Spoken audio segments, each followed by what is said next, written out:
देखिए, नशा माफिया की बात तो मैं ये कहूंगा कि गत दिनों मनाली के शराब के ठेके से वीडियो वायरल हुआ है, जिसमें कस्टमर कहता है कि इस बोतल पर तो 140 रुपए का रेट है, लेकिन जो ठेके का सेल्समैन है वो कहता है कि 260 रुपए दीजिए, और फिर वो मानता नहीं है।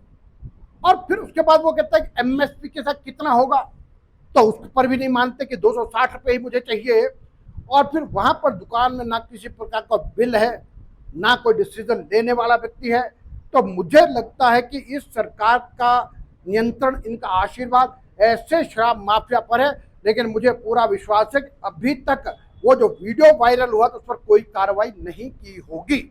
और दूसरा मैं कहूंगा कि शराब माफिया और शराब के ठेकेदारों को इतनी छूट दी गई है, और अभी परसों की ही बात है कि एक ट्रक जिसमें बियर मार्क का थंडरबोल्ट की 1800 बोतलें और जिसमें बियर मार्क यानी 2 वर्ग की 960 बोतल, लगभग 2760 बोतल से भरा ट्रक पकड़ा गया।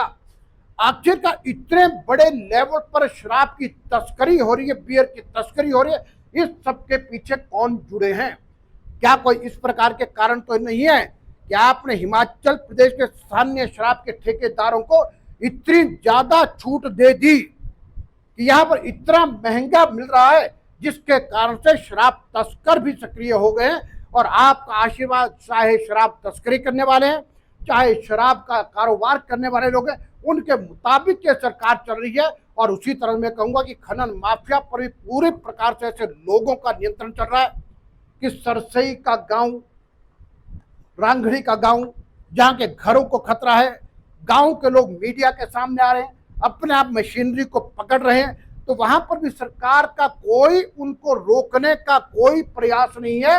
और सरकार के अधिकारी ये कहते हैं हमको इस बात की सूचना नहीं है, जबकि बरसात के दिन है और नदियों में किसी भी प्रकार का खनन करने की कोई परमिशन होती नहीं है। लेकिन इसलिए मैं कहता हूं, चाहे खनन माफिया है, चाहे शराब माफिया है, चाहे लैंड माफिया है, हर तरह के माफिया पर इस सरकार ने पूरा पूरा अपना हाथ रखा है। लेकिन मैं ये कहूंगा कि मैं एक विपक्ष का नेता हूं और भारतीय जनता पार्टी का कार्यकर्ता और विपक्ष का नेता होने के नाते कहूंगा, ऐसे जहां पर भी कोई गलत काम होंगे तो डट करके हम उनका विरोध करेंगे। और मैं ये भी कहूंगा कि जिन भी नेताओं का इस प्रकार के लोगों पर यदि किसी तरह का कोई संरक्षण है तो अपना संरक्षण हटा दे, क्योंकि आना जाना राजनीति में लगा रहता है।